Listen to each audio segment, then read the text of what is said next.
ഭാവി വർത്തമാനം ഇതെല്ലാം ഇപ്പോൾ അറിയും. എന്നെക്കുറിച്ചുള്ള സകല ഡീറ്റെയിൽസും ഇപ്പോൾ ഇതിനകത്ത് ഏതോ ഒരു കാർഡിൽ ഒളിച്ചിരിപ്പുണ്ട്. ഇത് നമ്മുടെ നല്ലിയിരിക്കുക ചേട്ടൻ പറയും. ഇതൊക്കെ പണ്ട് മൊത്തം നമ്മുടെ ഈ തത്ത വന്ന് പടമെടുക്കുന്ന പെട്ടിയായിരുന്നു. കണ്ടോ, ഈ പെട്ടിക്കകത്താറ് തത്ത വെച്ചിട്ടുണ്ട്. അപ്പോൾ തത്തയില്ല, കൂട് മാത്രമേ ഉള്ളൂ. തത്തയ്ക്ക് പണ്ട് വാങ്ങിച്ചു വെച്ചിട്ട് അപ്പോൾ പാലേജിയുടെ ബിസ്ക്കറ്റ് ഇരിപ്പുണ്ട്. തത്തയെ പറത്തി വിട്ട്. കാരണം ഈ അണ്ണനെ തത്തയെ കൊണ്ട് നടന്ന വനംവകുപ്പ് കേസെടുക്കും. അതുകൊണ്ട് ഇപ്പോൾ തത്തയില്ല. തത്തയ്ക്ക് പകരം നമ്മൾ തന്നെ തത്തയായിട്ട് പടം എടുത്തു വന്നു. അണ്ണൊരു പടം എടുക്കണം. അണ്ണന് രാശിയാൻ പറയാം. അണ്ണ ഒരു പടം എടുക്കും. എങ്ങനെയാണെന്ന് പറയാം. കേട്ടോ, അണ്ണൻ്റെ പടം എടുത്തിട്ടാണ് രാശി. ഇപ്പം ഞാൻ പറയാൻ പോവാ. അണ്ണ നല്ല ഐശ്വര്യമുള്ള മുഖമാണ് കേട്ടോ. നല്ല ഐശ്വര്യമുള്ള മുഖമാണ്. ഭാവം നല്ല, എന്തായാലും അണ്ണന് നല്ല ഭാഗ്യമുണ്ട് കേട്ടോ. നോക്കിക്കോ, അണ്ണൻ്റെ ഭാവി ഭൂതം വർത്തമാനം എല്ലാം ഞാൻ ഇപ്പോൾ പറയും. ഓ കണ്ടോ, നമ്മുടെ മക്ക മദീന ഗൾഫിൽ പോകുന്നു. അണ്ണൻ ഇപ്പം പ്രവാസ ലോകത്തേക്ക് പോകാനെ കൊണ്ടുള്ള ചാൻസ് ഇപ്പം കിട്ടും. തത്ത കൊത്തി പറന്നുകൊണ്ട് പോകും. ഇതിന് വേറെ ഉണ്ടോ നോക്കട്ടെ. ഇനിയുണ്ട്. മക്കയിലേക്ക് പോകാം. ഇനി അത് കഴിഞ്ഞാൽ അയ്യോ കണ്ടോ, നമ്മുടെ താജ്മഹാളിലും പോകാം. അങ്ങനെ താജ്മഹാളും മക്കയൊക്കെയാണ് അണ്ണൻ അടിച്ചിരിക്കുന്നത്. ഇനി എൻ്റെ ഭാവിയും ഭൂതവും വർത്തമാനമൊക്കെ ഇപ്പോൾ അണ്ണൻ നോക്കും. അണ്ണാ നമുക്കൊന്ന് നോക്കാം.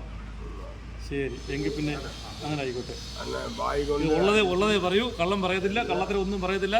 അപ്പം തത്തയില്ലാത്തതുകൊണ്ട് തത്തയ്ക്ക് പകരം ഞാൻ തന്നെ തത്തയ്ക്ക് പകരം പടം എടുക്കുന്നത്. പടം എടുക്കാൻ പോവാം അല്ലയോ? ഈ പറഞ്ഞ എടുക്കണം. ഓം ക്രീം കുട്ടിച്ചേർത്താ കരവാളൂർ അമ്മയെ പാടത്തെ ഭഗവാനെ മിന്നിച്ചേക്കണേ. നോക്കൊക്കെ ഉണ്ട്. ഇനിയിപ്പോൾ ചേട്ടാ അന്ന് എൻ്റെ മുഴുവൻ എൻ്റെ സമയം വളരെ മോശമാണ്. കറക്റ്റ് സംഭവം കണ്ടോ.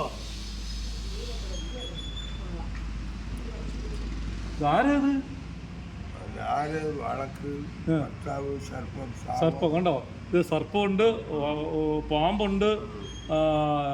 പാമ്പിനെ പിടിക്കാനെ കൊണ്ട് ഒരു ഒന്ന് പറഞ്ഞ് കിളി വരുന്നുണ്ട്, പരന്ത് വരുന്നുണ്ട്.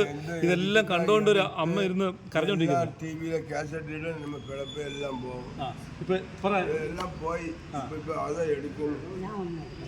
ആണോ, ഇത് കണ്ടോണ്ട് താണ്ട് നമ്മുടെ ഇവിടുത്തെ കുളത്തൂപ്പുഴ അമ്പലത്തിൽ ഇവിടുത്തെ ഒരു സുന്ദരിക്കുട്ടി ഒരു അമ്മമ്മ ഉണ്ടാണോ.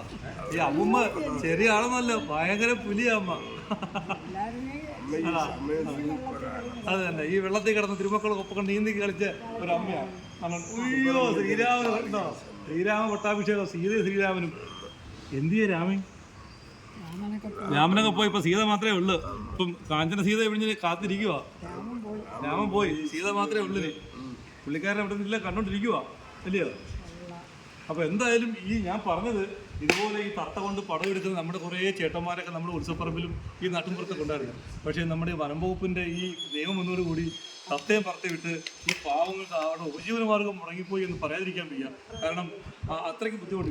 ഒരുപാട് ക്ഷേത്രങ്ങളിൽ വരുന്ന ഭക്തജനങ്ങളിൽ തുച്ഛമായ പൈസ, ചിലപ്പോൾ 100, 20 അല്ലെങ്കിൽ 50, 25 ആയിരിക്കും കൊടുക്കുന്നത്. അങ്ങനെ പലരും കൊടുക്കുന്ന പൈസ കൊണ്ട് ഉപജീവനമാർഗം നടത്തിയിരുന്ന ഈ പാവങ്ങളുടെ സത്യം പറഞ്ഞാൽ അവിടെ കഞ്ഞുകൂടി മുട്ടിച്ചെന്നേ പറയാൻ പറ്റൂ.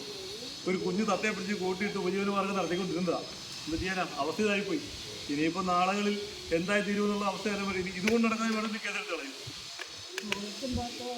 അപ്പൊ എങ്ങനെയുണ്ട് അന്നും പറയുന്നത്, ആരിലൊക്കെ നോക്കുമ്പോൾ എന്തെങ്കിലും കിട്ടുവാണെങ്കിൽ അത്രേ ഉള്ളൂ. അവരുടെ അവസ്ഥയൊക്കെ ഉണ്ടോ പറ്റാവാനോ ചെയ്യാൻ പറ്റും. ഇതാണ്